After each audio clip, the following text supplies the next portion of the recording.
It seems like a lifetime ago that I was sitting inside of Joe Louis Arena as Ford revealed their plans to bring back the Bronco. It was so long ago that that building no longer even exists. But at the time, we didn't realize that in addition to the Bronco itself, Ford was going to birth an entire Bronco family of vehicles, including this little guy, the Bronco Sport. Just because two vehicles share a name doesn't necessarily mean they have much in common. And such is the case with the upcoming Bronco and this new Bronco Sport. Sure, they're both real off-roaders, or at least can be specified that way, but that's just about all they share. Think of the Bronco Sport as the Escape's country cousin. Built south of the border upon a unibody front-wheel drive platform that's significantly shorter than the Escape's, but about 3 inches taller. The Bronco Sport is equipped with standard four-wheel drive and carries a starting MSRP of just over $28,000. Ford has given the trim levels cool names like Big Bend and Outer Banks, but it's this Badlands model that they deem the pinnacle of off-road performance.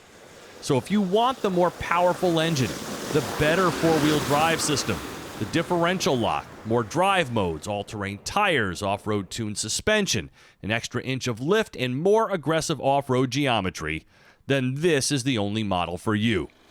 $34,315 is where the pricing starts, and this one, with the amenity-laden Badlands package and Copilot 360 Assist Plus driver tech, checks in at $37,705.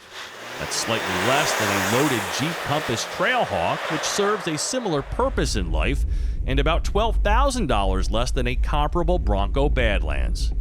I've had a lot of fun this week taking the Bronco Sport out on snow-covered trails, where the combination of GO.A.T modes, short for goes over any type of terrain, capable Pirelli tires, and nearly 9 inches of ground clearance has made for confident exploration. The hood is squared off to help better visualize the vehicle's dimensions, and a 180-degree off-road camera automatically triggers when you dial into the 4x4 settings. And there's a differential locker for extra traction. With iced-over snow, ruts, and mud lurking beneath, the Badlands climbs steep hills and beautifully manages the turbo's output through the myriad GO.A.T modes, making it seem like it's never breaking a sweat. I don't have access to my usual summer trails, of course, but in these snowy conditions, the Bronco Sport conquers all obstacles. The upsized 2-liter EcoBoost engine is rated at 250 horsepower and 277 pound-feet of torque, matched to an 8-speed auto with paddle shifters. A huge advantage it has over its Jeep rival. The best part of the Badlands is that it kicks butt off-road while still providing a very sophisticated, softly sprung ride on-road. And the cabin's quietness just lends to the sense of it being more substantial than the price would indicate. The turbo's strong too, and Ford has even made it sound good, at least from within here. But I'm less than impressed with some of these Escape bits, which even at the time of that vehicle's redesign seemed a little outdated and less than. But that being said, the Bronco Sport is an excellent, more affordable alternative to its bigger brother. When the rear wheels aren't needed, the drive shaft disconnects in order to save fuel, helping the Bronco Sport achieve 23 mpg in combined driving on regular.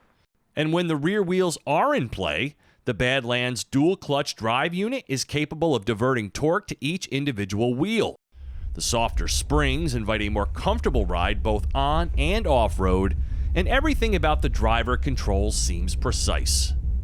It's the $2,595 Badlands package that adds most of these creature comforts, which elevates the Bronco Sport to premium status, like the moonroof, heated steering wheel, 10-speaker B&O sound system, power seats, remote start, dual-zone automatic climate control, and more.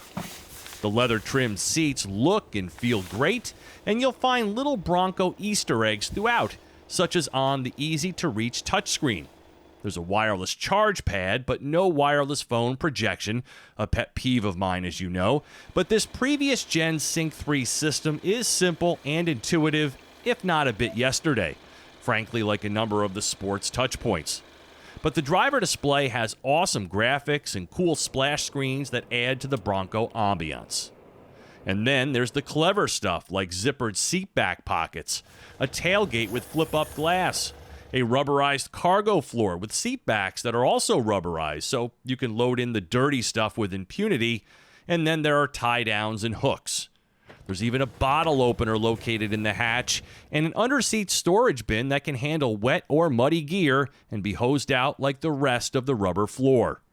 And a full-size spare in a 4x4 is always a welcome sight. This Kodiak brown, which often looks black, really does nothing for me, and the vehicle shape as a whole doesn't ooze with style. Over 100 accessories allow for big-time personalization, though, including a Yakima interior bike rack that allows for 2 standing mountain bikes.